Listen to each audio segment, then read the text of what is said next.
Well done, Chancellor. The colony appears to be self-sufficient and you've recovered the artifact. Hey Jack, are you online? I'm on. Okay, what's the status of your research? Have you discovered anything more about our mysterious cube? I've decoded Chapter 1. Well done. You were telling us that the alien race received some sort of warning about an impending extinction level event. Have you figured out the nature of this event? Yeah. Apparently they received radio signals from another extraterrestrial species telling them that a nearby star was about to go supernova.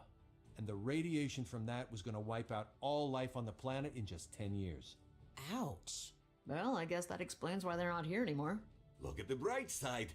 We've got the planet all to ourselves now, yes? They refer to this other civilization as the Builders. I haven't been able to figure out the reason for that yet. Okay, Calandra, I'd like you to check the stellar history logs. See if you can find any evidence of historical supernovas within 7 parsecs of Aven Prime. I'll do a search, but it may not be in here. The supernova records we brought from Earth are spotty at best and aren't accurate more than 500,000 years back. Hang on. Here's where it gets interesting. The Builders said that even though they couldn't save the species, they were willing to accept a message from their civilization that would outlive them and share it with the other species in the universe. Their last words, basically. So all the other intelligent life in the universe would have something to remember them by. But here's the catch. It had to be limited to 88,000 words. Okay, that's weird. Why only 88,000 words? It doesn't say, but it sounds like the aliens were just as confused about that as we are. That's about the size of one of those old novels from the 21st century. Mm-hmm, right. Wow. So they basically told them they were all gonna die and they had to fit their last words into a paperback novel. Exactly. Okay, that's crazy. Then what do you even do at that point? What a situation to be in. That's like somebody tells you you have a terminal disease and 6 months to live, and all that anyone will ever be able to know or remember about you will be what you write in a notebook. It's pretty heavy stuff. That is kind of insane. Wow. I imagine it would really change your perspective on things, knowing that everything you do day to day is totally irrelevant. And how do you even pick what to write? How do you get millions of people to agree on the 88,000 words that are going to represent everything they've lived for as a species? Sounds like that was a question they had a very hard time answering. I've just started on the second part, but it seems to be about their conflicts when trying to answer that question. Okay. Good work, Jack. Why don't you get to work on part 2 and let us know when you have it translated? Roger that.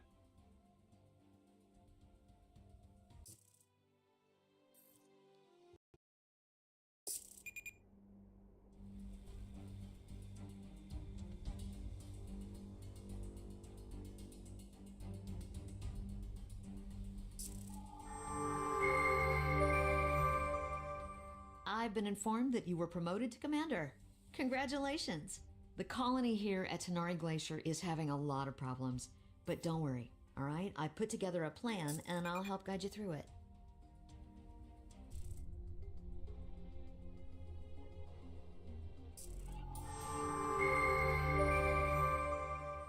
Hello, Commander. I've set the comm channel to private.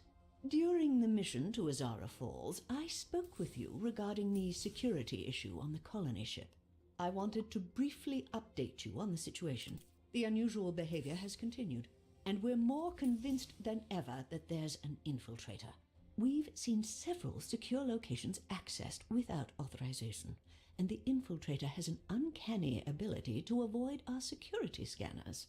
The fact that the intruder has been able to evade detection for so long is deeply concerning. I suspect Calandra in particular may have somehow been affected by the object she discovered during the Sandy Gulch expedition. But despite our best efforts, we've been unable to link her with any of the observed phenomena. Please pay very close attention and notify me immediately if you observe anything out of the ordinary.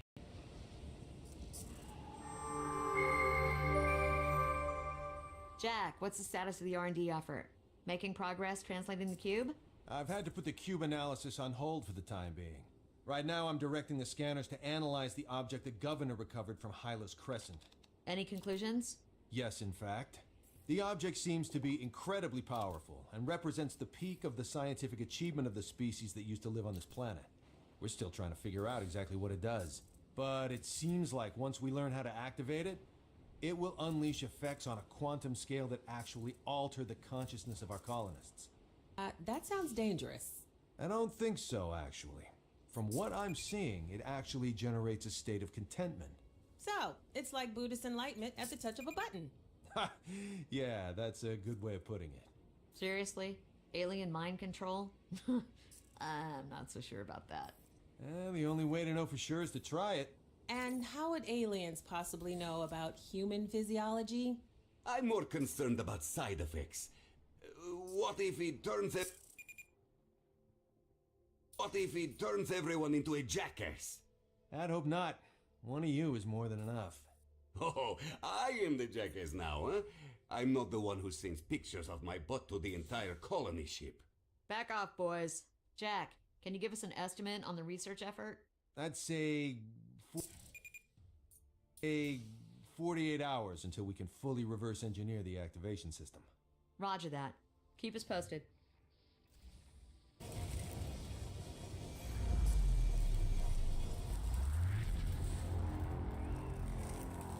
think you're on track.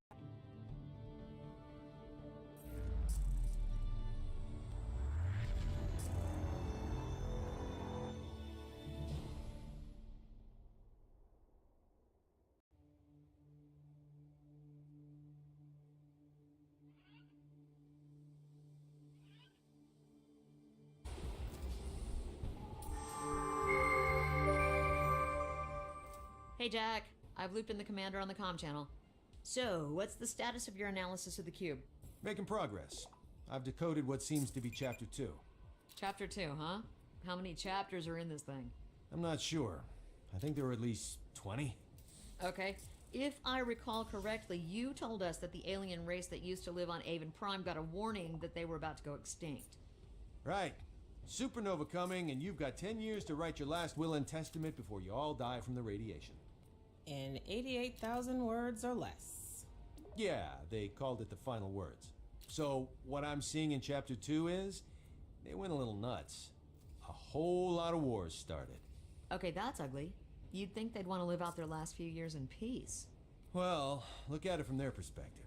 They were facing extinction, so they didn't have anything to lose anymore. But what is there to fight over at that point? I mean, if you're just gonna die anyway. The book. The 88,000 words that they could send back to that other alien species as their last words. Ah, the builders. Right. So I think a lot of them looked at it this way. If they were going to die in 10 years anyway, why not spend the time they had left trying to make a difference? The final words would be the only thing that would outlive them. So that was all that mattered anymore. Man, all that killing over a book the size of a paperback novel. Yeah. Seems a little crazy when you put it that way. But again, from their perspective, imagine you're a parent and you have a big family with 7 kids. And you're in orbit in a spaceship with broken thrusters and it's gonna crash into the planet. And you can only send one message to your family before you die. Anybody you put in that position would really obsess over that message and try to get it right. I see your point. It started off with a lot of political factions, like we used to have back on Earth. Liberals, conservatives, socialists, a couple others. They all had different ideas of how to tell their story and what to say. And they tried to negotiate, but the talks eventually collapsed. So, they just started fighting. They did, but there was also another faction. It was a very ancient sort of movement, kind of like a cross between a political movement and a cult. And they got really riled up, because their holy book was right around 85,000 words.